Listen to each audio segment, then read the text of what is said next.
Halo semua para penonton channel setia saya. Ya, kalau kalian masih setia. Jadi hari ini saya mau menjelaskan tentang video saya kepada siapa kemarin itu, si Citro Simanjuntak. Mungkin saya yang salah, mungkin teman-teman nggak paham kenapa saya bisa kayak gitu ya. Memang cara bicara saya seperti ini. Mohon maaf juga kalau mungkin saya salah ngomong video saya. Jadi saya jelaskan kenapa saya kemarin berkomentar di TikTok dia juga, terus buat Steve juga, terus buat ke YouTube juga. Tapi masalahnya udah kelar, saya sudah nge-DM dia lewat Instagram, saya jelaskan, dia juga udah paham, dia juga mengakui kesalahannya. Jadi di video saya ini saya mungkin teman-teman juga udah ngeliat TikTok dia. Sekarang TikTok dia udah dihapus. Saya ngambil 8 poin dari video TikTok dia, 8 kesalahan yang di video TikTok dia ya. Saya agak pelupa orangnya, saya catat di sini apa aja yang kemarin ada di video dia. Jadi kalau memang saya yang salah silakan berkomentar. Yang pertama itu dari ijazah. Dia di video pertama di video dia itu dia mengatakan kalau ke Jepang itu mengambil TQ1 itu tidak menggunakan ijazah. Padahal kita tahu sendiri ijazah itu sangat penting. Untuk apa kita sekolah dari SD sampai SMA itu mengambil ijazah kalau enggak tujuan akhirnya kita untuk bekerja, ya kan? Sedangkan di Indonesia aja kita ngelamar ke perusahaan atau ngelamar ke pabrik aja membutuhkan ijazah. Apalagi yang mau ke luar negeri kerja, kan tidak mungkin tidak menggunakan ijazah. Jadi dia berkata di situ kalau ke TQ1 itu tidak menggunakan ijazah. Sedangkan di program magang aja sendiri menggunakan ijazah minimal itu SMA kan. Kalian bisa nilai sendiri apa omongan saya salah tentang melamar kerja itu tidak menggunakan ijazah. Itu yang poin pertama. Terus yang di poin kedua, dia bilang di situ umur tidak dibatasi untuk program Tokutekino. Padahal di peraturan yang saya tahu itu di LPK ataupun di peraturan pemerintah Jepang itu minimal Tokutekino 1 itu 30 umur 19 tahun sampai 34 tahun. Program magang juga seperti itu. Kalau program magang dia umur 19. Kalau untuk IM dia 19 tahun lebih sampai 27 lah, sekarang ya 27 tahun. Kalau swasta itu sampai 30 tahun kalau program magang. Kenapa dikatakan begitu? Karena uh, uh, kita kan di sana mau kerja, makanya umur-umur Jepang itu yang untuk produktif untuk orang Indonesia itu umur 19 tahun sampai 34 tahun.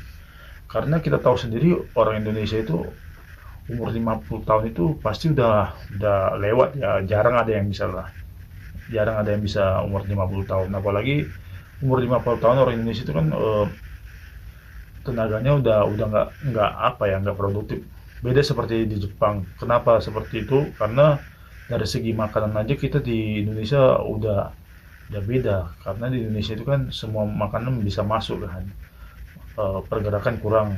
Kalau di Jepang semua makanan juga higienis, pergerakan mereka banyak. Apalagi ya, mereka itu dari kecil udah kan udah sering jalan kaki. Kita di Indonesia jalan kaki aja males, jalan dari 700 meter ke warung aja kita naik motor kan tuh.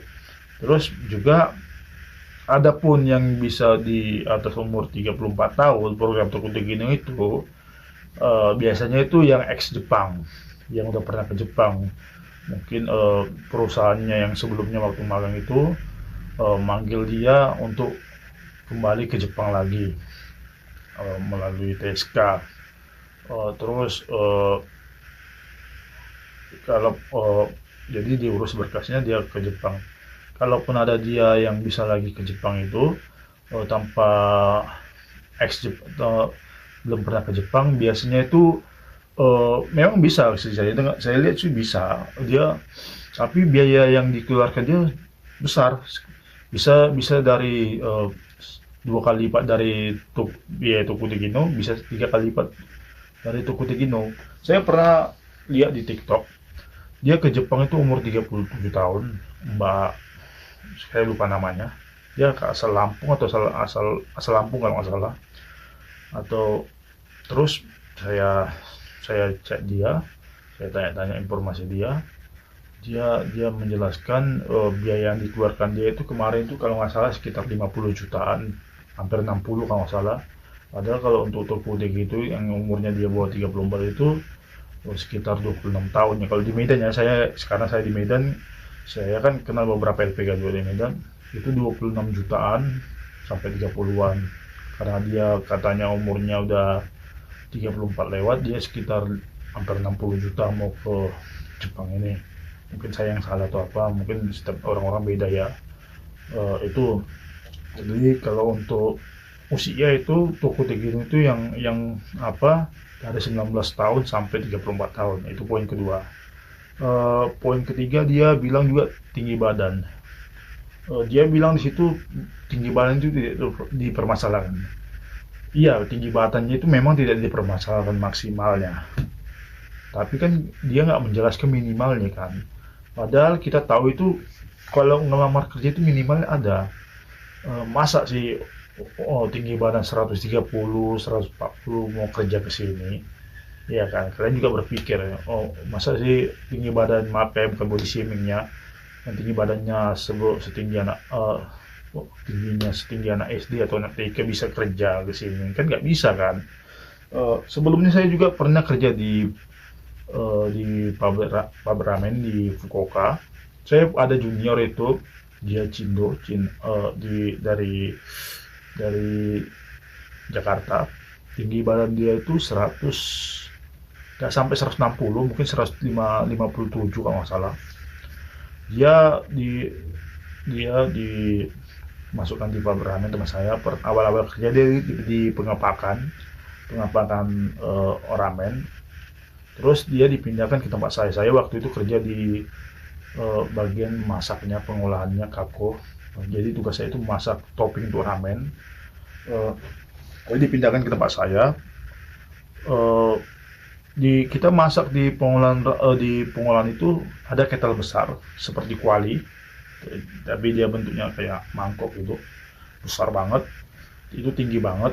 Posisi junior saya ke kettle itu aja udah segini dia, apalagi yang misalnya mau ke Jepang itu tingginya 140, udah segini, gimana mau masak kan. Itu sih, jadi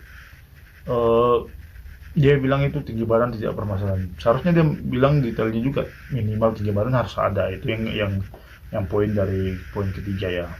Terus yang poin keempat, dia bilang perusahaan yang membayar. Ya, memang benar perusahaan yang membayar kita ke Jepang. Tapi kan kita juga harus ada skillnya, harus ada kualitasnya biar kita bisa diterima ke Jepang kan. Masa sih kita nggak bisa bahasa Jepang, terus kita nggak ada sertifikat kerja, terus nggak bisa baca, nggak bisa berhitung, bisa ke Jepang kan? Nggak kan. Masa kan perusahaan Jepang juga bukan orang bodoh. Kita kan di sana kan buat untuk menguntungkan perusahaan, bukan merugikan perusahaan, bukan untuk menyusahkan perusahaan.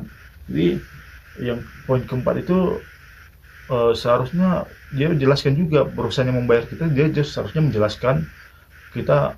Misalnya kalau saya sebagai dia, perusahaan yang membayar kita, tapi kita juga harus ada skill kita harus bisa bahasa Jepang, kita harus bisa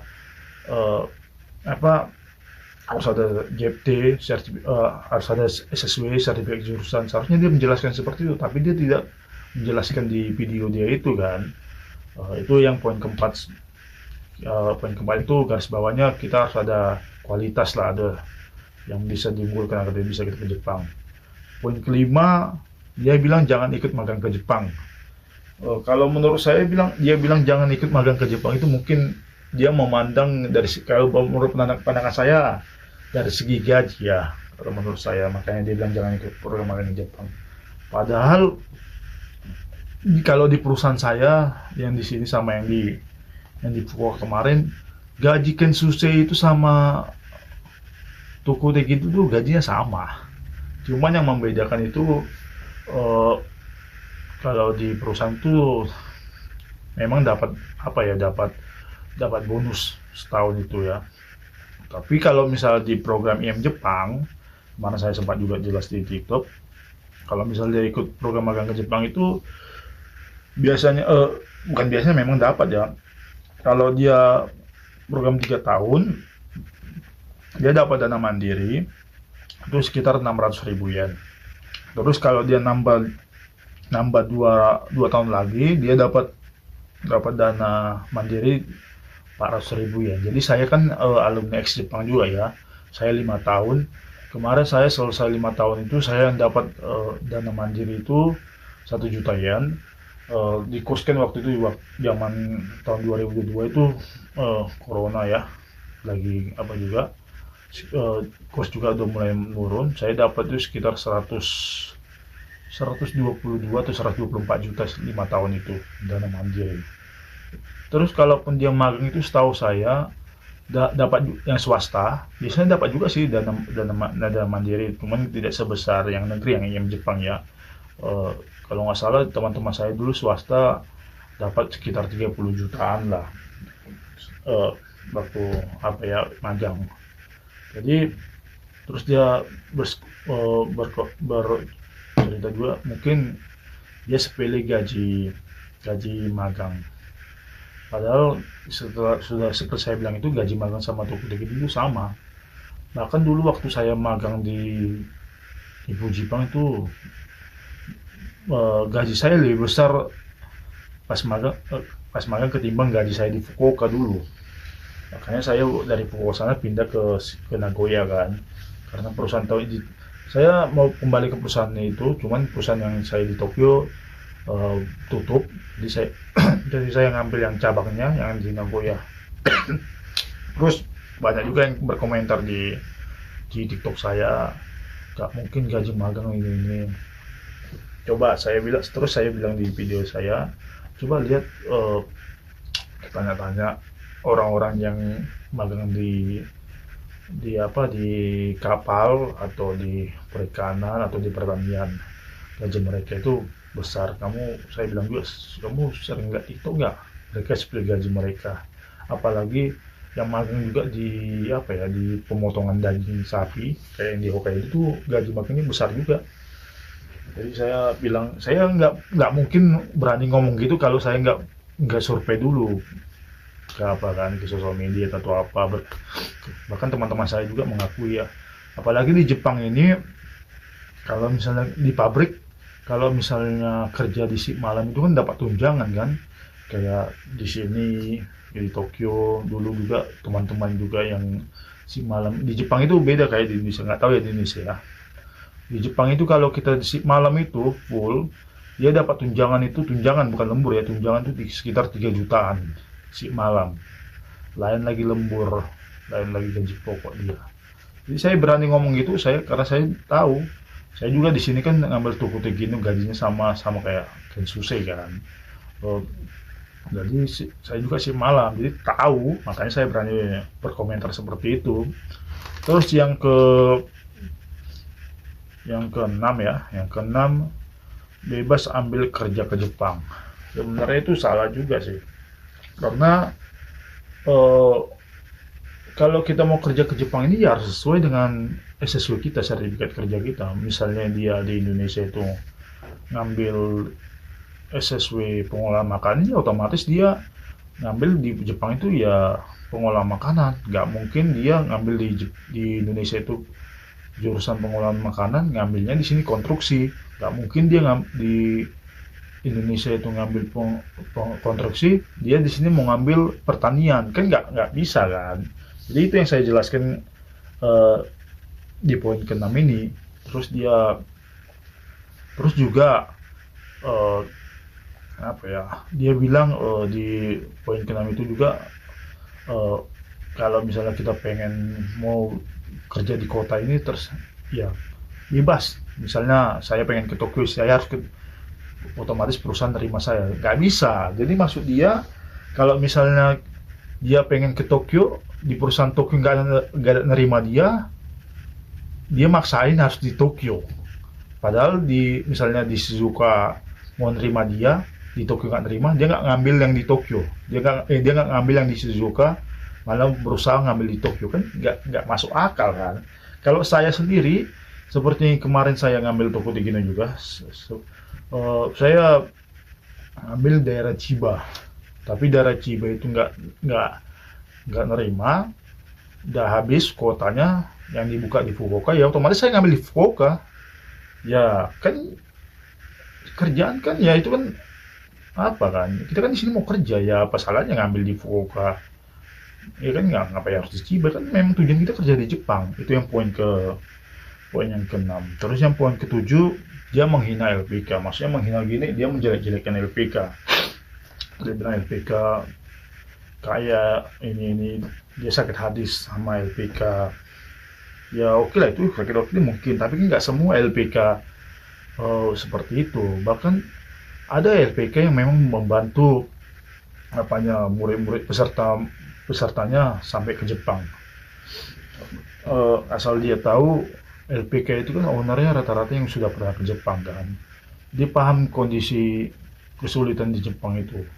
Jadi ilmu yang didapat dari Jepang itu dia terapkanlah di Indonesia dengan cara membuka LPK. Coba dia di tahun-tahun di bawah tahun 2000-an, di zaman sensei saya sama junior abang-abangan saya yang udah lama dari Jepang ini cerita, di zaman itu susah banget, nggak ada LPK di tahun 2000-an itu ya. Jadi mereka itu kalau ngambil les itu mahal banget di zaman itu, karena nggak sebebas kayak gini. Sosial media juga tidak seapa sekarang ya. Dulu juga di zaman saya itu waktu program ke Jepang itu juga nggak sebebas ini ya di sosial media. Zaman saya dulu masuk LPK itu di tahun 2015, tahun magang ke Jepang itu dari mulut ke mulut, nggak langsung tersebar kayak gitu. Sosial media juga di zaman itu tahun 2015 itu paling yang masih viral itu masih Facebook ya di zaman itu. Terus ya janganlah berani dia bilang LPK ini, nggak semua LPK kayak gitu. Kalau dia sakit hati silakan. Jadi LPK itu kan banyak keuntungan, banyak yang kita dapat. LPK itu mengajarkan kita bahasa Jepang, terus mengajarkan kita budaya Jepang, apa aja kekurangan kita yang harus kita perbaiki, ya kan. Mereka ini ya membantu kita ya, kalaupun dia ngambil duit ya itu balasan atas bantuan dia sama kita. Apa bedanya kita sekolah, kita sama seperti sekolah, kita kan sekolah dapat ilmu ya kita bayar, ya seperti itu juga masuk LPK, kita dapat ilmu, dapat apa ya kita bayar. Terus dia bilang nggak terus terang, nggak transparan soal biaya ini. Ya jangan kamu bilang nggak transparan, itu biasanya setiap LPK pasti menjelaskan apa aja pengeluaran kita nanti yang kalau kita ngambil di Gino. Bahkan saya waktu di Medan itu saya bukan orang Solo. Saya kemarin dari Medan ngambil LPK itu di Solo, ngambil keberangkatan dari Solo dari LPK juga, karena yang di Medan itu pengelolaan makanan waktu itu tidak ada. Jadi saya nyari job di Facebook, saya dapatnya di Solo. Mereka jelaskan kok biaya-biaya apa aja yang keluar, medical sekian, ini sekian. Bahkan saya waktu itu interviewnya dari Medan ke Solo itu jauh kan, dari Medan ke Solo, Jawa Tengah. Jadi mereka jelaskan detail-detailnya ngambil toko gitu. Jadi jangan dia bilang tidak ada transparan biaya, ada. Mungkin dia di LPK dia aja yang nggak ada. Terus yang ke-8 tuh penipuan berkedok. Jadi saya sanksinya dia ini penipu gini ya, dia ini adalah yang ditumbalkan, maksudnya sebagai alat untuk merekrut orang dari Indonesia ke Jepang. Jadi waktu saya magang dulu itu aja banyak kasus seperti itu. Jadi dia diiming-imingi kerja ke Jepang, dia bayar sekian, dijemput ke Jepang, juga di bandara, dia jemput di bandara bayar sekian. Terus setelah dia naik ke mobil, dia dibuang gitu aja di pinggir jalan. Dia nggak ngerti bahasa Jepang, nggak ada apa juga, nggak ada yang rokado, bisa dia itu hanya bisa liburan. Saya sanksinya dia seperti itu. Makanya saya ingatkan sama dia, jangan coba-coba bermain api, saya bilang kan. Terus saya coba lihat juga di WhatsApp dia ada pengikut dia 2000, sekitar 2000 lebih juga kan. Makanya yang waktu di komen-komen itu banyak yang tergiur di video dia, bagaimana sih caranya bisa ke Jepang dengan biaya minim ini. Dia nggak menjelaskan secara detail di video dia itu, di komen juga dia tidak menjelaskan. Bahkan ada yang berkomen, apakah ijazah SMP bisa ke situ? Dia tidak ada berani berkomentar. Makanya saya kemarin saya DM dia, saya bilang, kamu di video kamu itu banyak banget yang salah. Karena saya kan udah termasuk lama juga di Jepang ini, saya sudah tahu juga kan di komunitas apa juga karena saya juga sama dia Batak, karena saya khawatir saya jelaskan sama dia. Bahkan waktu dia menjelekkan LPK itu sudah sampai terdengar di LPK Sumatera Utara. Dia juga orang Sumatera Utara kan, jadi LPK Sumatera Utara juga dia udah kesal sama dia. Terus yang di sini juga udah kesal juga kan. Saya mengingatkan sama dia, apalagi di Jepang ini banyak orang-orang yang sumbernya dari LPK semua kan, belajar dari LPK. Kalau misalnya mereka ini marah, gimana coba? Kan membahayakan keselamatannya juga kan. Apalagi dia baru ke Jepang ini. Itu yang saya bilang sama dia kemarin, kamu kok berani banget ini, kamu nggak memikirkan ke depannya. Apalagi kamu baru ke Jepang. Apalagi dia itu tinggalnya di daerah bawah ya, daerah bawah banget. Sedangkan sesama Indonesia saja sudah saling bunuh ya, apalagi dia kayak gini, tiba-tiba nanti dia hilang kan, kita nggak tahu kan, gara-gara omongan dia. Sekarang kan mau ngelacak dia gampang, jejak digital itu kan ada, iya kan. Itu kemarin saya bilang sama dia, kamu jangan coba-coba kayak gini. Kalau memang kamu hacking atau broker, jangan coba-coba lah kamu nipu-nipu orang Indonesia. Saya bukan nggak tahu apa yang kamu lakukan itu. Bahkan abang-abangan saya pun bilang, kami udah tahu dia mau ngapain. Dia mau coba membohongi apa, cuma jangan bukan kayak gitu caranya bilang hoax, berita hoax tentang Jepang. Itu sih. Jadi terus teman-teman aja yang menilai gimana. Mungkin ada yang omongan saya salah atau kurang jelas, tolong dipahami. Itulah 8 alasan yang saya jelaskan kesalahan di video dia itu. Bukan ada maksud saya benci sama dia, enggak.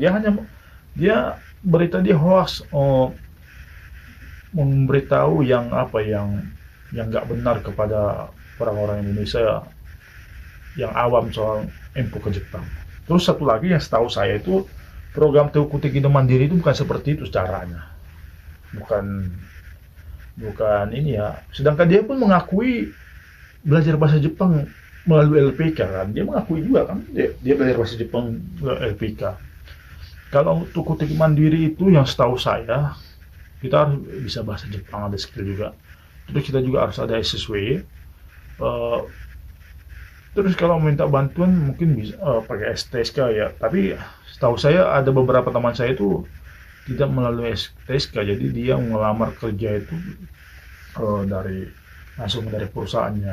Teman saya ada beberapa waktu itu, dia ex dari dari Jepang, dia pulang, dia udah ada skill bahasa Jepangnya, dia nyari perusahaan lain ke Jepang, ngambil Teuku Tekino, dia langsung meng-email perusahaannya yang di Jepang itu. Terus perusahaan yang respon, dia dibiayai ke Jepang ini, biaya itunya. Itu yang setahu saya Teuku Tekino Mandiri ya. Kalau memang yang saya ada salah, silahkan berkomentar. Jadi itu saja video saya tentang penjelasan kemarin tentang video dia. Kalau memang saya ada salah ngomong atau salah menceritakan, silahkan berkomentar. Oke, sampai ketemu di video selanjutnya. Terima kasih, bye.